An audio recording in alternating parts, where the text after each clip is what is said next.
Hi folks, John Cordisco back again. Another game from the Qatar Masters Open 2015. This is round 4 between a young man by the name of Duda from Poland is white and Magnus Carlsen, current world champion, is black. One thing I wanted to give a shout out to all my listeners and subscribers. Maybe you guys can help me out. I keep getting a copyright notice on my channel, and when you go to click on it, there's no videos found in the file. Maybe you guys can leave in the comments what that really means. I can't seem to get an answer. Anyway, let's get back to chess. Duda is white, Carlsen is black. It's going to be Sicilian Nadorf, which is interesting. I believe Carlsen played a Sicilian earlier. Bishop b2, pretty much book stuff. Knight b3, bishop g5. Now that's the last book move. Let's take a look here, just typical Nadorf. Knight c6. Now this move here, Magnus wasn't real. A small interview after the game. If you want to see all the videos and all the coverage, go to livestream.com and punch in Qatar Masters, and it'll give you all the rounds and some of the interviews. Queen d3. What Magnus did was he chased the queen away.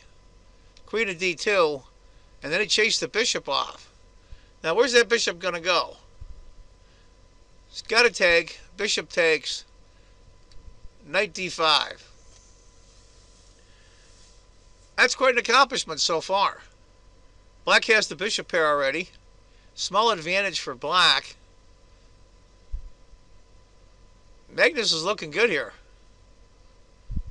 Knight takes, queen takes, queen c7. Yeah, black's a little cramped, but I think he's fine. That bishop looks a little weird on f6 for black, but no, don't worry, it'll come alive here soon enough.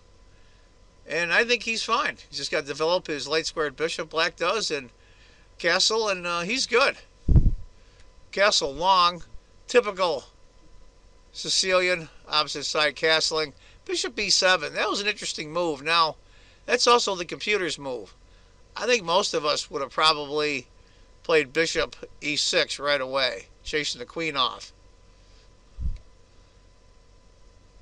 King b1, typical move, queenside castling. Let's get your king to guard the a pawn. Now bishop b6, and then queen back to d3. I mean, this looks really good for Magnus. You've got this pawn is going to start running, chasing this knight off. You got this bishop here, this open file. This is typical Sicilian stuff. And look at white. White's not storming black's kingside at all. Castles. He does go f4. Pawn takes. It's a pawn sacrifice to get some play. Bishop d7. He wants to keep that light squared bishop. You know what do you want? What do you want? This. Knight takes. Pawn comes up. Drawing chances for white. And you really don't want to draw for a couple of reasons. One is it's about a 150, 160 rating point difference. Now, my understanding, Duda came within a hair's breadth of winning the World Junior Championship. So this guy's no chump. Bishop d7. Rook comes over. Trying to pick up his pawn back. Bishop f6, Magnus just gives it to him. Bishop e5. Now that is a good spot for that bishop on e5. There isn't a pawn on either side that can challenge him. And white has no dark squared bishop. That's the king of the board for minor pieces. And you'll see later, he is the king of the board. Rook F to F1. Other rook comes over. Now we got a rook and queen bearing right down on the king. We got both bishops bearing down. Looking pretty good for Magnus. He doesn't want to do this, but he has to. C3. And now come the pawns. B5. Knight F3. Hitting the bishop. He lets him have the bishop. He's going to bring the other bishop in. Now, I probably would have snagged that bishop right away on E5. Just to get rid of the bishop pair. Plus it's bearing down on my king side. But White decided to play knight to D4. I think that was a minor mistake. It's not a blunder by any means. I think it's just a minor mistake. Bishop C4. Give you an idea if you take that pawn, what would happen. G3, queen C4, queen takes, pawn takes, rook F3.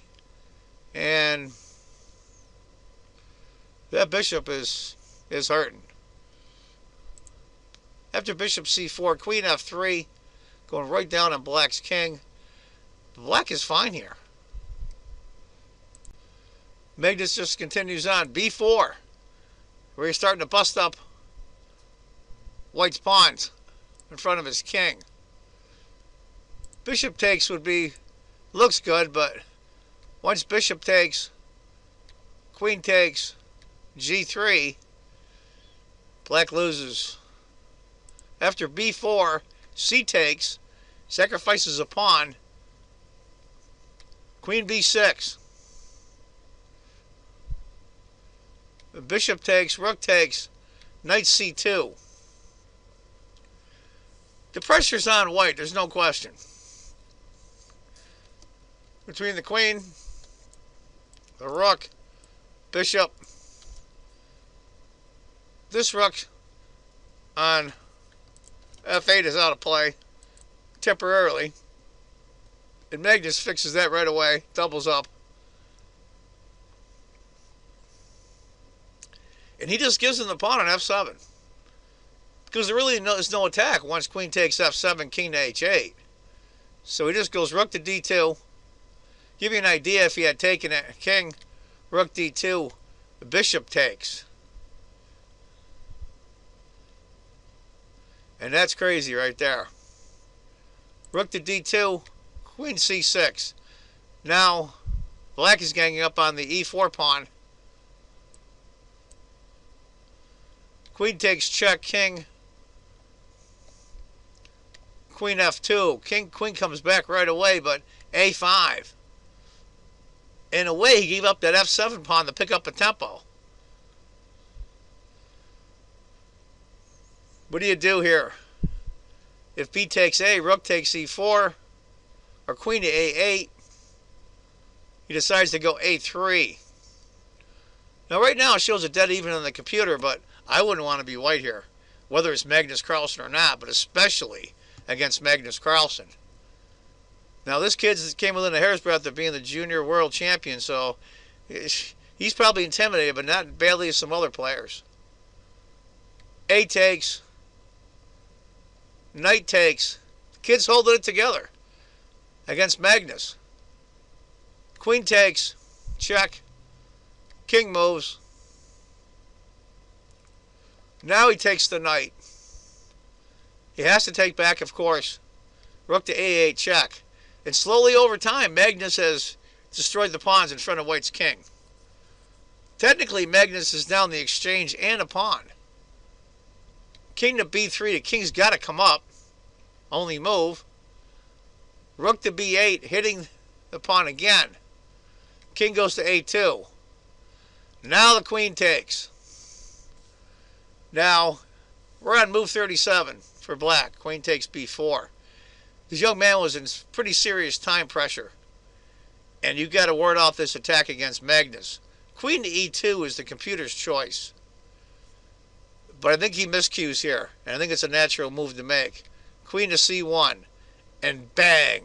It went from 2/3 of a pawn advantage for black to over 7-point advantage immediately. If he had got queen to E2 after rook A8 check, king b1.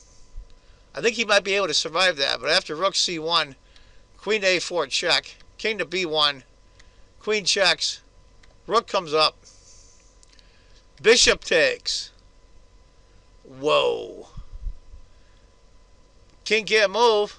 Well, it can, but it mated. Queen f3, queen to e1 check, rook to d1,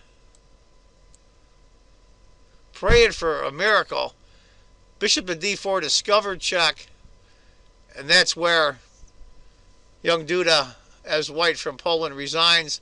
To give you an idea, after king to c1, bishop checks, rook moves over, bishop takes. Can't take with the rook because it's pinned. So king has to move.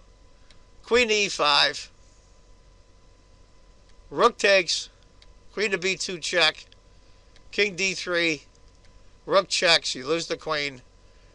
But queen to e5 check. It's over. It's more than over. Anyway, folks, heck of a game from Magnus. He just put the pressure on and the kid buckled. That's the name of this game. So Magnus goes to 3.5 out of 4. He drew the first round against a young lady. Very fine game by her. You can see it in one of my earlier videos. Nino is her name. Anyway, folks, look for some more games from the Qatar Masters Open coming up. But for now, I want you all to remember, if you think chess is just a game, you're not playing it right. Take care, folks. Bye-bye.